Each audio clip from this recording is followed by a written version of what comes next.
हम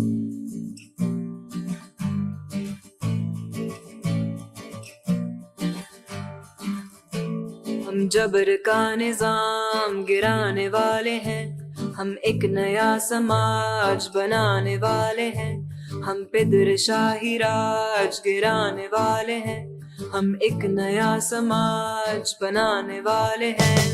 हम इनकलाब हैं, हम इनकलाब हैं, हम इनकलाब हैं, हम इनकलाब हैं, हम किसी की जागीर नहीं, इनकलाब हैं, हम जुल्म की तस्वीर नहीं, इनकलाब है।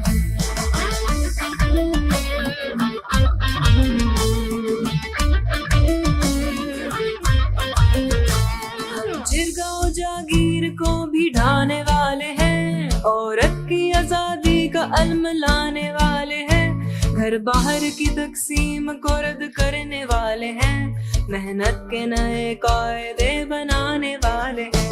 हम इनकलाब हैं, हम इनकलाब हैं, हम इनकलाब हैं, हम इनकलाब हैं।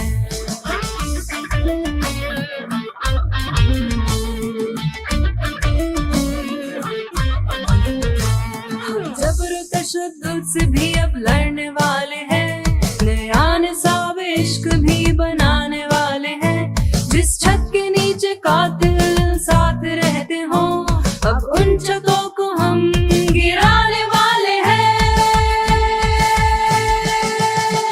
हम इनकलाब हैं, हम इनकलाब हैं, हम इनकलाब हैं, हम इनकलाब हैं, हम किसी की जागीर नहीं, इनकलाब हैं, हम जुल्म की तस्वीर नहीं, इनकलाब हैं।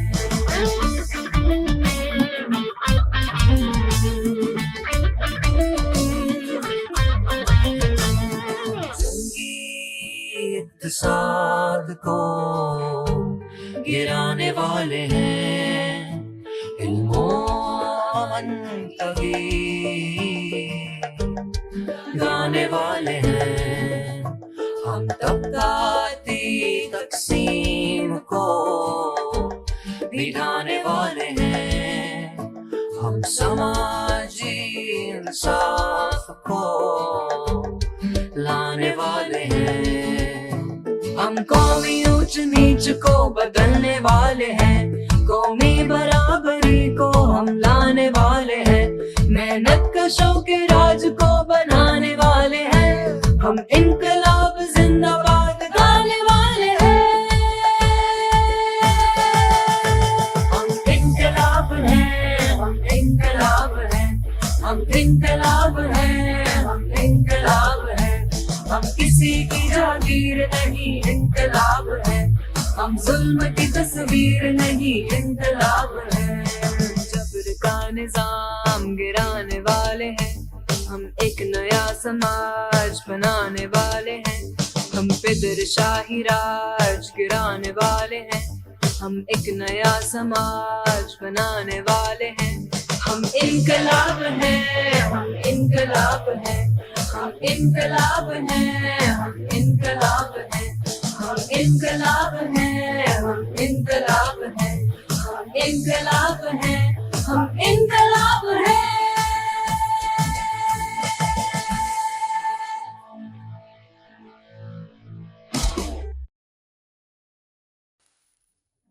ஓம் சாந்தி. பட்டியின் நாள் 106. அவ்யக்த முரளியின் தேதி 11/4/83. ஒரு கவிதையோட இன்றைய பட்டி துவங்குகிறது. அதாவது நமக்குள்ள சந்தேகம் போன்ற பல்வேறு விஷயங்கள் இருக்கும் பொழுது நம்மால் எப்படி இந்த உலகத்தில் நம்ம இருக்க முடியும் அப்படிங்கிறது போற்று வருது. அந்த சந்தேகம்ன்ற ராட்சசன், விகாரங்கள்ன்ற ராட்சசன் இன்று மனிதர்களுக்குள்ளே இருக்குது.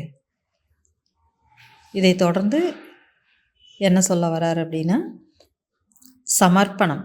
எதுவரை நமக்குள்ள அந்த சமர்ப்பண பாவம் இல்லையோ அதுவரை பரம சத்தியத்தை வெளிப்படுத்த முடியாது.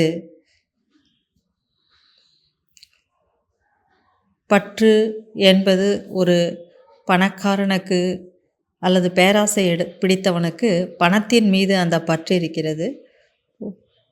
அதே போன்று ஒரு தாய்க்கு அன்பு பற்று என்பது தன்னுடைய பிள்ளை மீது இருக்கிறது. அதே போன்று காம வெறி பிடித்த மனிதனுக்கு தன் மனைவியின் தேகத்தின் மீது பற்று இருக்கிறது. இப்படி 3 விதமான பற்று அன்பானது மனிதர்களுக்குள் இருக்கிறது. இந்த 3லிருந்தும் விலகி மனதை ஒருமுகப்படுத்தி பரமாத்மாவிடம் கொண்டு செல்ல வேண்டும். அப்போதுதான் தானாக வெளிப்படுவார். இப்படி பக்தியில் கூட பாடப்பட்டிருக்கிறது. அந்த பரம ஆனந்தத்தை தவிர வேறு எதுவும் அவர்களுக்கு நன்றாக தோன்றாது. இந்த உலகம் எரித்து கொண்டிருக்கிறது. புதைக்குழி போன்று சில விஷயங்கள் மாட்ட வைத்து கொண்டிருக்கிறது. நம்முடைய மனதை இந்த உலகத்திலிருந்து விடுவித்து வைராகியத்தை ஏற்படுத்தி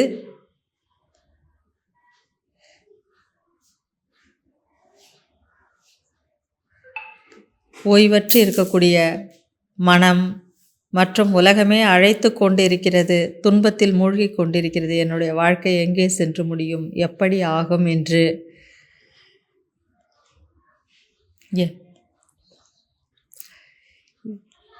யார் பகவானை தேடிக்கொண்டிருக்கின்றார்களோ, கஷ்டத்தில் பிரச்சனைகளில் தோண்டு கொண்டிருக்கிறார்களோ அவர்களுக்கு எத்தனையோ எண்ணங்கள் வந்து கொண்டிருக்கின்றது. இது போன்று யார் பகவானையே அடைந்து விட்டார்களோ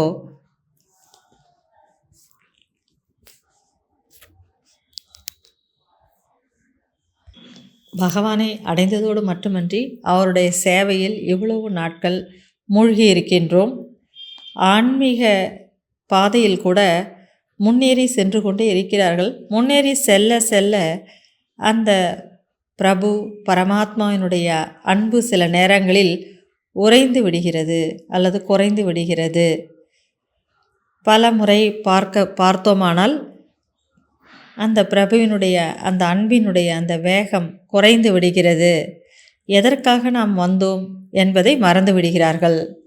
ஏனென்றால் உலகத்தை விட்டுவிட்டு இந்த மகா யாகத்தில் அர்ப்பணித்து கொண்டு சமர்ப்பணமாகி சேவைகள் செய்து கொண்டிருந்தாலும் அந்த நிலையை மறந்து விடுகிறார்கள்.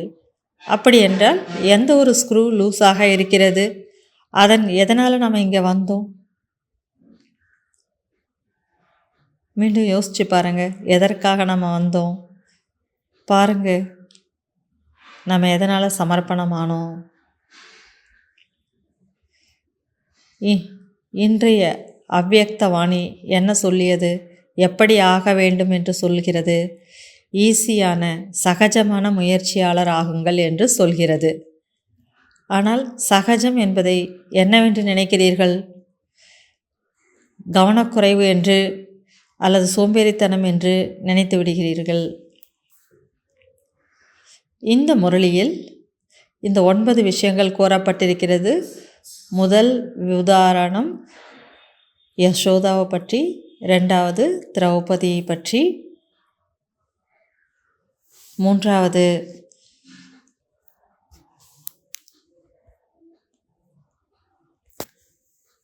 சங்கரரை பற்றி, 4வது சக்தி அவதாரத்தை பற்றி, 5வது நீங்கள் யார் கான்ட்ராக்டர். இப்பொழுதுதான் ஓம் சாந்தி பவன் உருவாக்கப்பட்டிருந்தது. அதன் பிறகு கைடு, அதன் பிறகு அன்பில் மூழ்கி இருத்தல், அதன் பிறகு கவனக்குறைவாக இருக்கக்கூடாது, எளிதான முயற்சியாளராக சகஜ முயற்சியாளராக இருக்க வேண்டும். 9வது அதாவது கடைசி பாயிண்ட், மாஸ்டர் சர்வசக்திவான் சிவசக்தி மற்றும் கடினத்தையும் எளிதாக்கக்கூடியவர்கள் என்று சொல்லப்பட்டு இருந்தது. இது போன்று 9 விஷயங்கள் பக்தியில் சொல்லப்பட்டிருந்தது. பக்தியில் யசோதா என்ன செய்தார்? தாமோதர் லீலை என்று சொல்கிறார்கள். தாமோதர் என்றால், தாம் என்றால்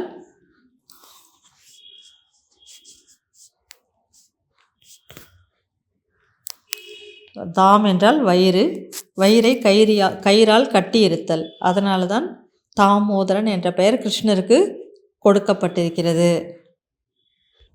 தாமோதரனின் லீலை என்று இது கூறப்பட்டிருக்கிறது. அவருடைய குறும்புத்தனத்திற்கு, கிருஷ்ணரின் குறும்புத்தனத்துக்கு அளவே இல்லை. அதனால் கட்டி போடுகிறார்கள். அவ்வளவும் நடந்த பிறகும் கூட அவர் எங்கு செல்கிறார்? வீட்டை விட்டு திருடுவதற்காக அல்லது திருடி சாப்பிடுவதற்காக செல்கிறார் என்று காட்டுகிறார்கள். பிறகு அம்மா என்ன செய்கிறாங்க? அவரை உரலில் கட்டி போடுறதுக்கு முயற்சி பண்ணுறாங்க. ஆனால் எப்போவுமே 2 இன்ச்சு அந்த கயிறு கட்டி போட முடியாமல் குறைவாகவே இருக்கும். பிறகு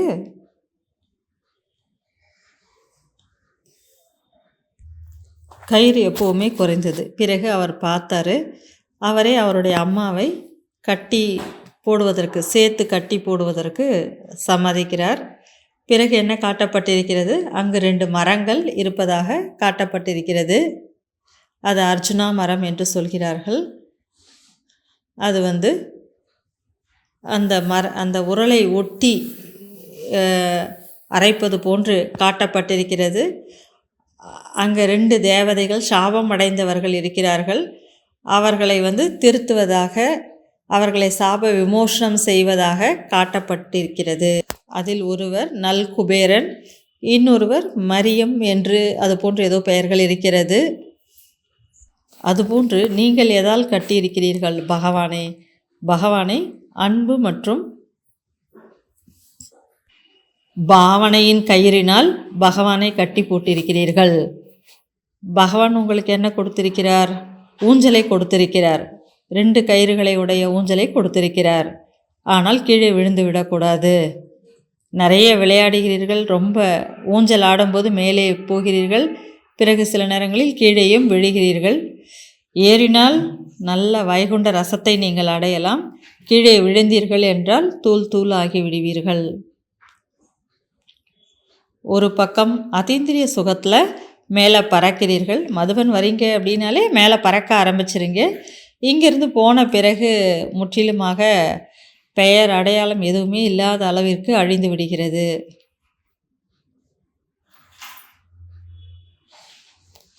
மதுபன் வரீங்க அப்படின்னா 2 மணிக்கெல்லாம் எழுந்துக்கிறீங்க.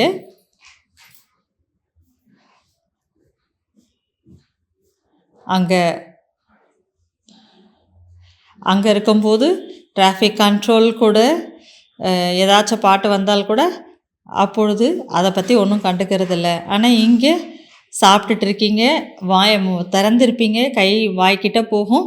டிராஃபிக் கண்ட்ரோல் அப்படின்னா அப்படியே நிறுத்தி விடுகிறீர்கள். பாபாவை நினைவு செய்கிறீர்கள்.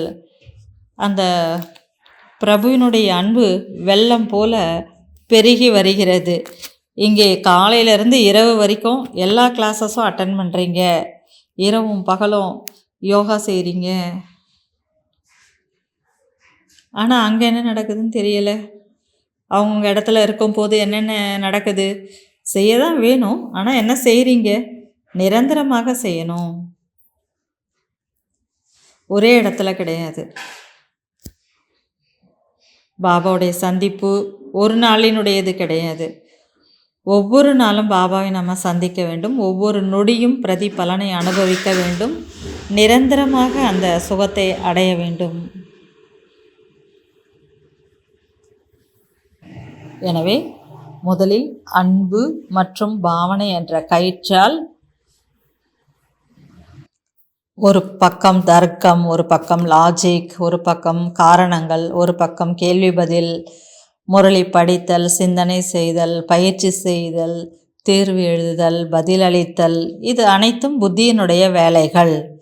இந்த புத்தியினுடைய வேலைகளை செய்து செய்து பாவனை என்ன நமக்கு பகவான் மீது இருக்கிறதோ அதை இழந்து விடக்கூடாது. ஞானம் மனிதனை அகங்காரியாக கூட மாற்றிவிடுகிறது. இதயத்தில் பிரபுவினுடைய அன்பு என்ன இருக்கிறதோ, பாவனை என்ன இருக்கிறதோ, அது நிரந்தரமாக நிலையாக இருப்பதற்கு என்ன செய்ய வேண்டும்?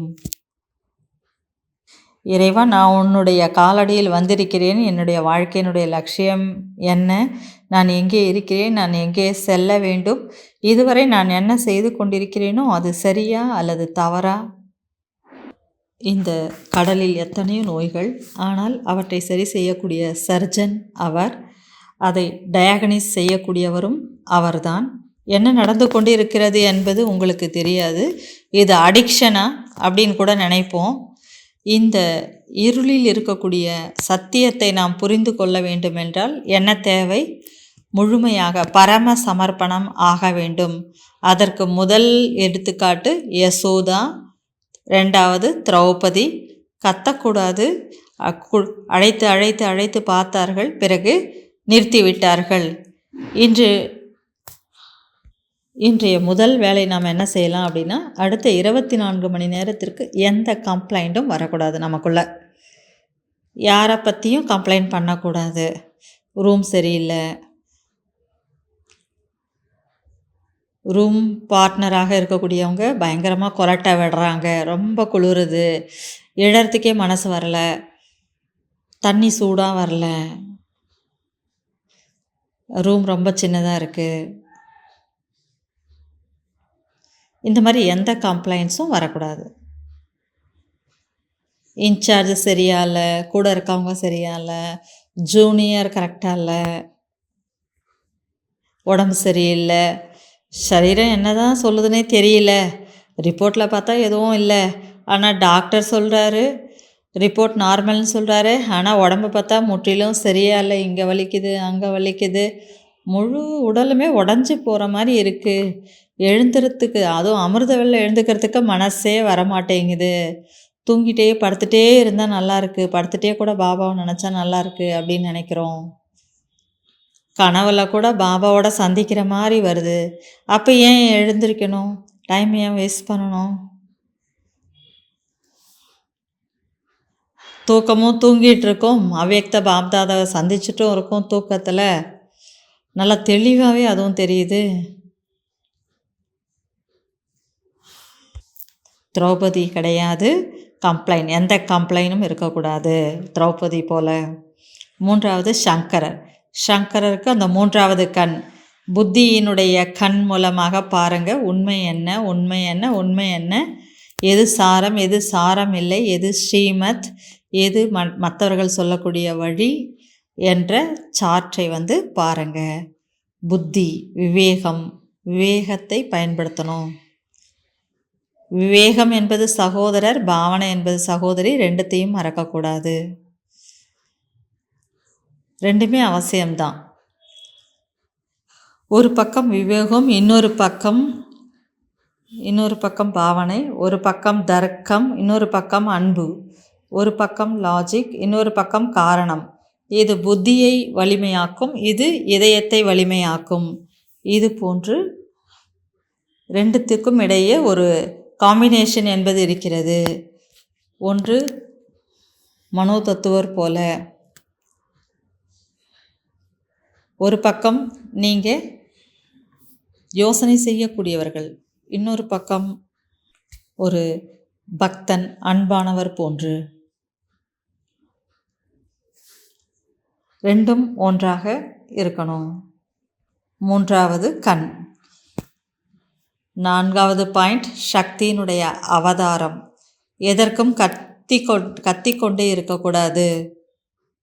என்ன சொல்லியிருந்தார் பாபா முரளியில்? பள்ளத்தில் விழறீங்க, சாக்கடையில் விழறீங்கன்னு சொல்லியிருந்தார். அவருக்கு நல்லா நடன பயிற்சி இருக்கும், அவங்களுக்கு எந்த பிரச்சனையும் கிடையாது, அவங்க நல்லா இருப்பாங்க. கீழே விழும்போது எண்ணங்களின் மோதல், சுளுக்கு ஏற்படுகிறது. பக்தர்கள் இவ்வளவு ஸ்ட்ராங்காக, வலிமையாக, நிலையாக இருக்கும் பொழுது ஞானிகள் ஏன் அவ்வாறு இருக்க முடிவதில்லை? ராமரே படைத்திருக்கிறார். அதனால் ஞானிகள் கூட வலிமையாக இருக்க வேண்டும். அதன் பிறகு பாபா என்ன சொல்கிறார்? சொர்க்கத்தின் கான்ட்ராக்டர். ஓம் சாந்தி பவன் செய்யும் பொழுது கான்ட்ராக்டர் என்ன பண்ணார்? பள்ளமாக இருக்க இடத்த மேடு பண்ணாங்க, மேடாக இருக்க இடத்த பள்ளம் பண்ணாங்க, இங்கேருந்து அங்கே போட்டாங்க, கற்கள் பெரிய மலை போல் அந்த இடத்துல இருந்தது. அந்த மலை மேலே தான் அந்த ஓம் சாந்தி பவன் கட்டப்பட்டிருக்கிறது. அதுபோன்று நீங்கள் என்ன செய்ய வேண்டும்? சொர்க்கத்தை உருவாக்க வேண்டும். சொர்க்கத்தினுடைய கான்ட்ராக்டர் நீங்கள். கொஞ்சம் கீழே விழுந்தீங்கனாலும் இது எதனுடைய குறை? இது எதனுடைய குறை? அட்டென்ஷனுடைய குறை. கீழே விழறோனாலே அட்டென்ஷனோட குறை. அதற்கான சாதனை என்ன அப்படின்னா, எப்போதும் விழிப்புணர்வில் இருக்க வேண்டும். எப்பொழுதுமே விழிப்புணர்வில் இருக்க வேண்டும். இந்த ஒரு சாதனையை நீங்கள் செய்ய வேண்டும்.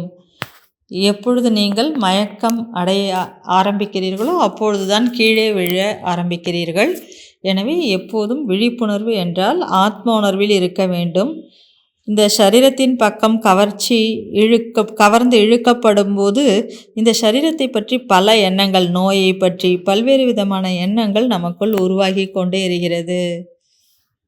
சரீரத்தை பற்றி பயங்கரமான எண்ணங்கள் உருவாக ஆரம்பிக்கின்றது.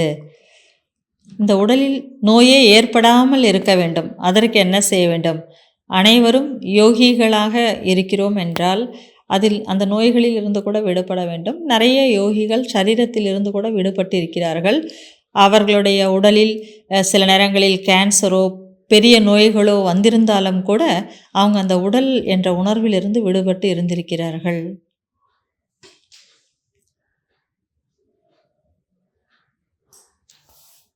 சொர்க்கம்.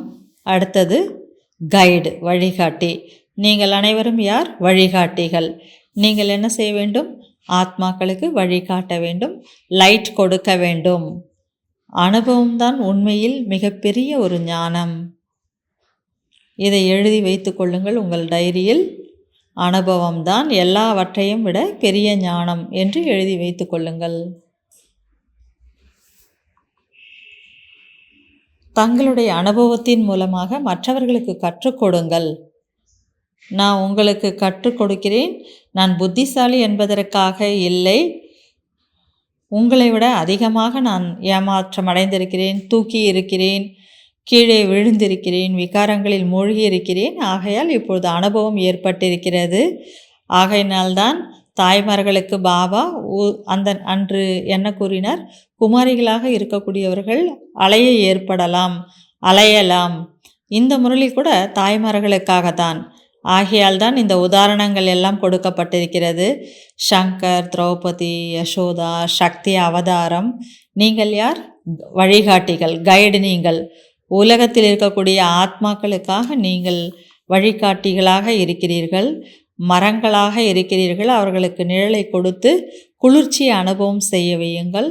ஆத்மாக்கள் களைத்து போயிருக்கிறார்கள். அவர்கள் கேட்க விரும்பவில்லை, அவர்கள் அனுபவத்தை பார்க்க விரும்புகிறார்கள். ஆத்மா பரமாத்மா என்பதையா கேட்பார்கள்? கிராமங்களுக்கு சகோதரர்களோ வெள்ளை உடையில் செல்கிறீர்கள் என்றால் அவர்கள் என்ன சொல்கிறார்கள்? கிராமப்புறங்களில் இருப்பவர்கள் ஆத்மா பரமாத்மா பற்றி சொல்பவர்கள் வருகிறார்கள், ஓம் சாந்திக்காரர்கள் வருகிறார்கள். இவர்கள் ஆத்மா பரமாத்மா சொல்வார்கள், சகோதரன் சகோதரியாக ஆக்கக்கூடியவரும் வருகிறார்கள் என்று சொல்வார்கள். அடுத்த பாயிண்ட் பாபா என்ன சொல்லியிருந்தாங்க? அன்பில் மூழ்கிய நிலை. பாபாவுடைய புதிய சப்தம் இதை உருவாக்கி இருக்கிறார், பகவான் உருவாக்கி இருக்கிறார். ஒரு வார்த்தை ஹிந்தியிலிருந்தும் ஒரு வார்த்தை ஆங்கிலத்திலிருந்தும் சொல்லியிருக்கிறார். இதை ஆங்கிலத்தில் நியூ நாலேஜிசம் என்று சொல்வார்கள். புதிய வார்த்தை இது இப்பொழுதுதான் இவ்வாறு உருவாக்கப்பட்டிருக்கிறது. டிசிப்ளின் என்று கூட சொல்வார்கள். பிளிஸ், டிசிப்ளின் மற்றும் பிளிஸ் என்பதை சேர்த்து டிசிப்ளின் என்று கூட சொல்கிறார்கள். அதே போல் ஃப்ரணிமி என்று சொல்கிறார்கள். ஃப்ரணிமி என்றால் எந்த ஒரு மனிதன் மேலிருந்து பார்த்தால், வெளிப்படையாக பார்த்தால் நான் மிகுந்த நண்பன் என்பது போல காண்பிப்பார்கள். அப்படி வெளியே இருப்பாங்க, ஆனால் எதிரியாக இருப்பார்கள். அதாவது ஃப்ரெண்டாகவும் இருப்பாங்க, எனிமியாகவும் இருப்பாங்க. அவங்களுக்காக அந்த வார்த்தை பிரணிமி என்ற வார்த்தை. இப்படி ஆங்கிலத்தில் புது புது மெத்தட்ஸ் கொண்டு வந்திருக்கிறாங்க. ரெண்டு வார்த்தைகளை சேர்த்து இப்போ சொல்கிறாங்க. சொல்லும்போது பார்த்தா உங்களுக்கு நெருங்கிய நண்பன் நான், க்ளோஸ் ஃப்ரெண்டு நான் அப்படிங்கிற போல் சொல்லுவாங்க. ஆனால் பின்னாடி முதுகில் பார்த்தோம்னா குத்துவாங்க. அவர்களுக்கு தான் ஃப்ரணிமி என்று சொல்வார்கள். ஷேக்ஸ்பியர் காலத்தில் இந்த கூகுளோ இந்த வார்த்தைகளோ இது போன்ற எதுவுமே கிடையாது. இவை அனைத்தும் புதிய வார்த்தைகள். ஆகையால் பாபா என்ன சொன்னாங்க? லவ்லீன் என்று சொல்லியிருக்கிறார். அன்பில் மூழ்கி விடுதல். இது போன்று உப்பினுடைய ஒரு பொம்மை, அதாவது ஒருவர் கடலை பற்றி, அந்த கடலுக்குள் என்ன இருக்கிறது என்பதை பற்றி ஆராய்ச்சி செய்ய விரும்புகிறார். அவருக்கு விஞ்ஞான பூர்வமான ஒரு மனம், அதை பற்றி ரிசர்ச் செய்து ஒரு பேப்பர் பப்ளிஷ் செய்ய வேண்டும் என்று நினைக்கிறார். இந்த கடல் எவ்வளவு ஆழமாக இருக்கிறது என்று அப்பொழுது மக்கள் கூறுகின்றார்கள். அவரும் அந்த உப்பினுடைய பொம்மையும் என்ன செய்கிறது, உள்ளே குதிக்கிறது, உள்ளே பார்க்க ஆரம்பிக்கிறது. இது நன்றாக இருக்கிறது, அது நன்றாக இருக்கிறது, இது நன்றாக இருக்கிறது என்று. அதுபோன்று ஆனந்தத்தின் கடலில் நாம் மூழ்கி மூழ்கி மூழ்கி யாருக்கு சொல்ல முடியும்? உள்ளே சென்று கொண்டே இருக்க வேண்டும். கடல் என்ன, கடலினுடைய ஆராய்ச்சி யாருக்கு சொல்ல முடியும்? ஒரு கிராமம் இருக்கிறது. அங்கே ஒரு கிராமம் இருக்கிறது. அந்த கிராமத்தில் ஒரு சுவர் இருக்கிறது. அந்த சுவர் மீது யார் ஏறி பார்த்தாலும் சரி, அந்த புறம் அவர்கள் குதித்து விடுகிறார்கள். மக்களுக்கு ஒரே ஆச்சரியமாக இருக்கிறது. அந்த பக்கம் என்னதான் இருக்கிறது? ஏனென்றால் யார் இதன் மீது ஏறி பார்க்க போயினாலும் அந்த பக்கம் குதித்து விடுகிறார்கள். நான் உனக்கு சொல்கிறேன் என்று சொல்லிவிட்டு குதித்து விடுகிறார்கள். அடுத்தவர் செல்கிறார், நான் பார்த்துவிட்டு சொல்கிறேன் என்று. அந்த புறம் பார்த்த உடனேயே அந்த பக்கம் குதித்து விடுகிறார்கள். அப்படி என்னதான் அங்கே இருக்கிறது என்று கிராம மக்கள் யோசிக்கிறார்கள். அவர்கள் ஒரு வழியை கண்டுபிடிக்கிறார்கள். யார் மேலே சுவற்றின் மேலே ஏறுகிறார்களோ அவர்களை குதிக்க விடாமல் அவர்கள் கால்களை பிடித்து கொள்ள வேண்டும் என்று முடிவு செய்கிறார்கள். ஆனால் ஒரு கயிறையும் கட்டி அனுப்புகிறார்கள். அவர் அந்த கயிறை பிடித்து கொண்டே அவன் அந்த புறம் குதித்து விடுகிறான். அந்த சுவற்றின் மீது யார் அமர முடியும் என்றால்,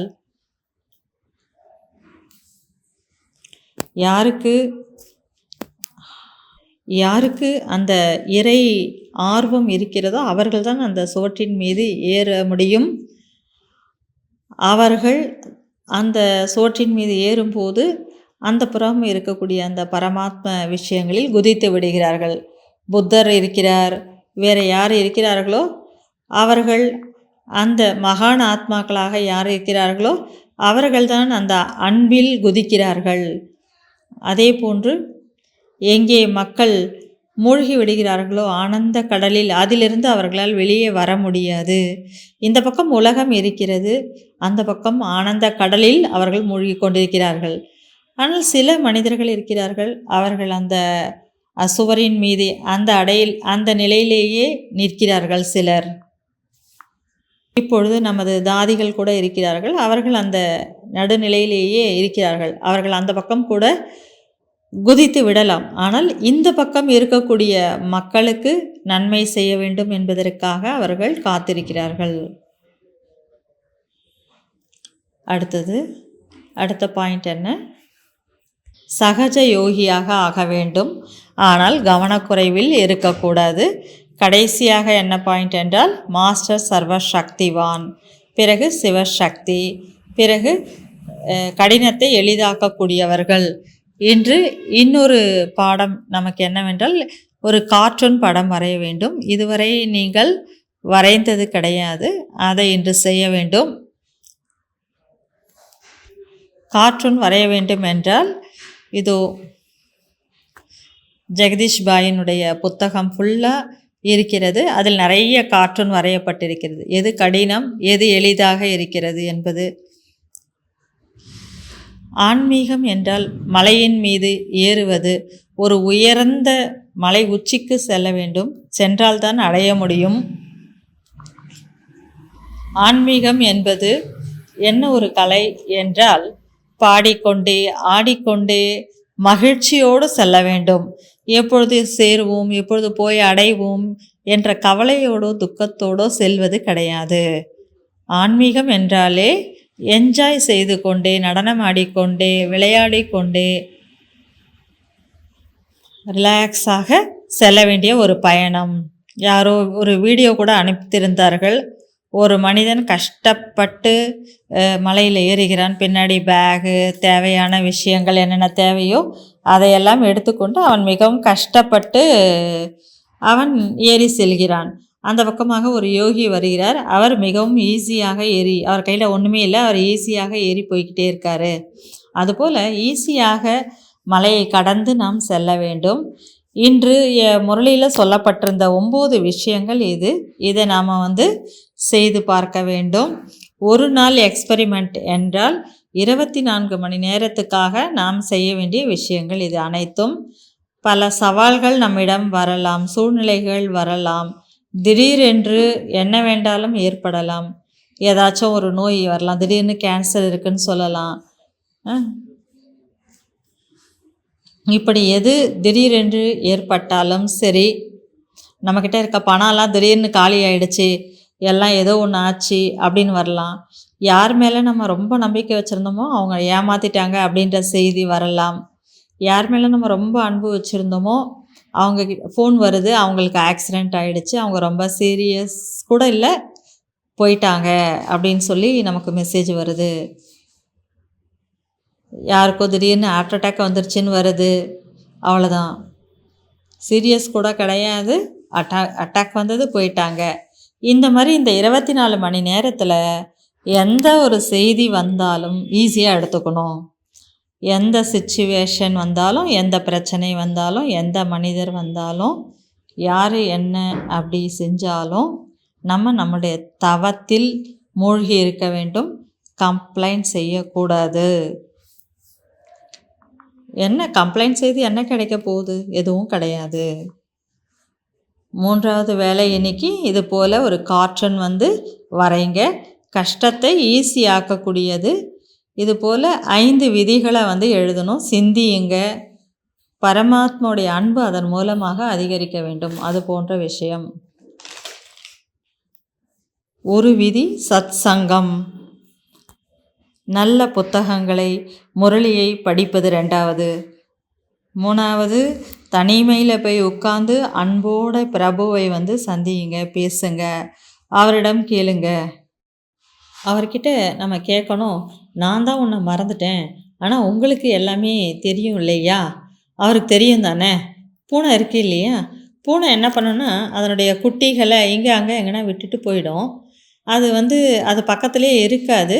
அந்த மியாவ் மியாவ் மியாவ்னு அந்த குரல் கேட்ட உடனே, குழந்தைங்களோட குரல் கேட்ட உடனே அந்த தாய் பூனை எங்கே இருந்தாலும் குட்டிக்கு ஏதோ பிரச்சனை இருக்குது போல இருக்குது அப்படின்னு விழுந்தடிச்சிட்டு ஓடி வரும். அப்போது அது புரிஞ்சிக்குது. அதுபோல் பகவானுக்கு நான் ஒரு பிரச்சனையில் இருக்கேன், நான் ஒரு சங்கடத்தில் இருக்கேன், நான் ஒரு குழப்பத்தில் இருக்கேன்றது அவருக்கு தெரியாதா என்ன? இது போல் அவர்கிட்ட உரிமையோடு நம்ம என்ன பண்ணணும்னா அன்பாக அவர்கிட்ட நம்ம பேசணும்.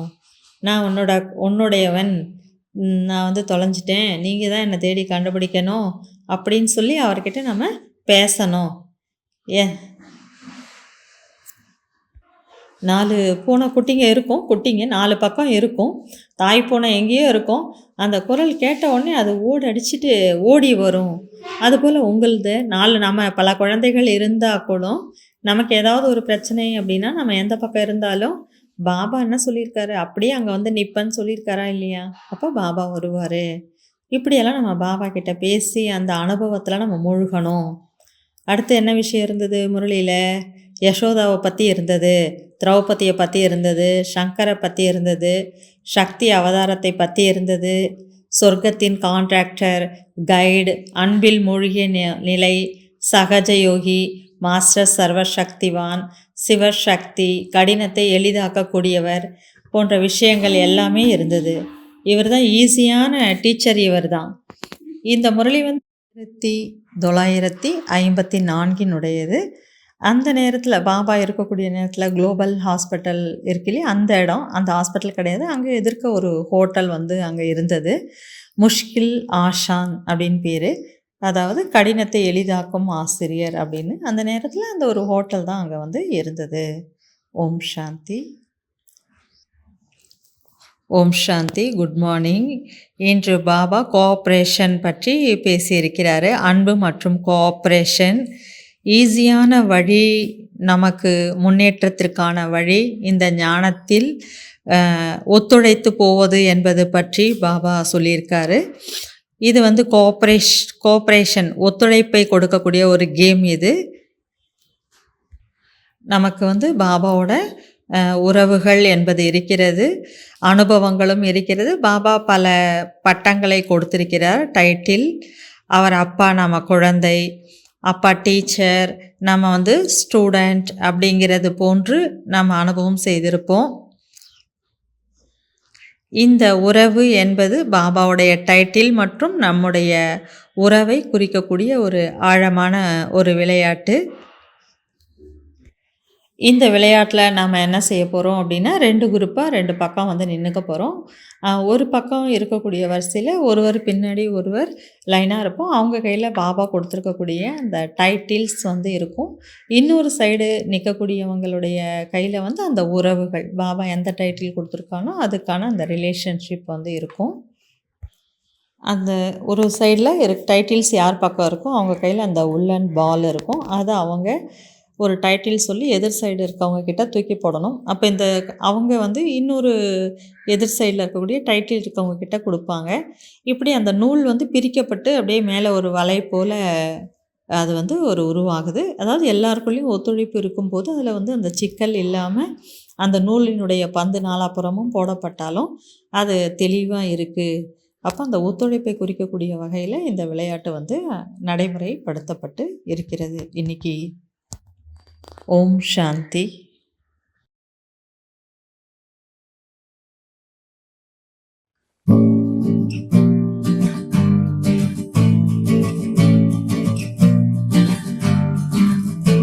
हम जबर का निजाम गिराने वाले हैं, हम एक नया समाज बनाने वाले हैं, हम पे शाही राज गिराने वाले हैं, हम एक नया समाज बनाने वाले हैं। हम इनकलाब हैं, हम इनकलाब हैं, हम इनकलाब हैं, हम इनकलाब हैं, हम किसी की जागीर नहीं, इनकलाब हैं, हम जुल्म की तस्वीर नहीं, इनकलाब हैं।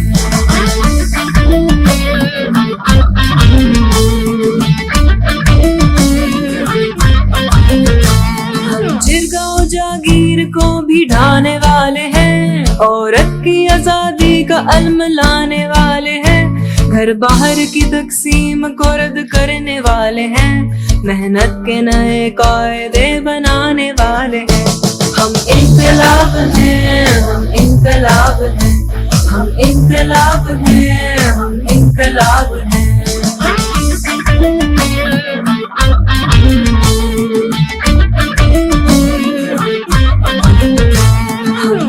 तशद्दुद से भी अब लड़ने वाले हैं, नया निसाब इश्क भी बनाने वाले हैं, जिस छत के नीचे कातिल साथ रहते हो अब उन छतों को हम गिराने वाले हैं। हम इनकलाब हैं, हम इनकलाब हैं, हम इनकलाब हैं, हम इनकलाब हैं, हम किसी की जागीर नहीं, इनकलाब है, हम जुल्म की तस्वीर नहीं, इनकलाब है।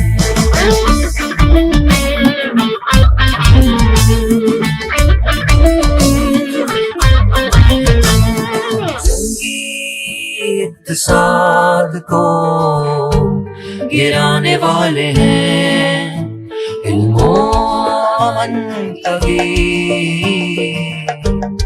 गाने वाले हैं, हम तबकाती तकसीम को मिटाने वाले हैं, हम समाजी इंसाफ को लाने वाले हैं, हम कौमी ऊंच नीच को बदलने वाले हैं, कौमी बराबरी को हम लाने वाले हैं, मेहनत कशों के राज को बनाने वाले हैं, हम इनकलाब जिंदाबाद गाने वाले हैं।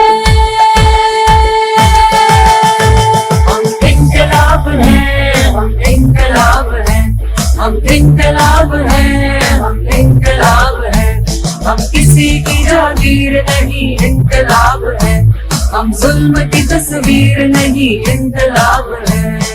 जबर का निजाम गिराने वाले हैं, हम एक नया समाज बनाने वाले हैं, हम पे दर शाही राज गिराने वाले हैं, हम एक नया समाज बनाने वाले हैं। हम इनकलाब हैं, हम इनकलाब हैं, हम इनकलाब हैं, हम इनकलाब हैं, हम इनकलाब हैं, हम इनकलाब हैं, हम इनकलाब हैं, हम इनकलाब हैं।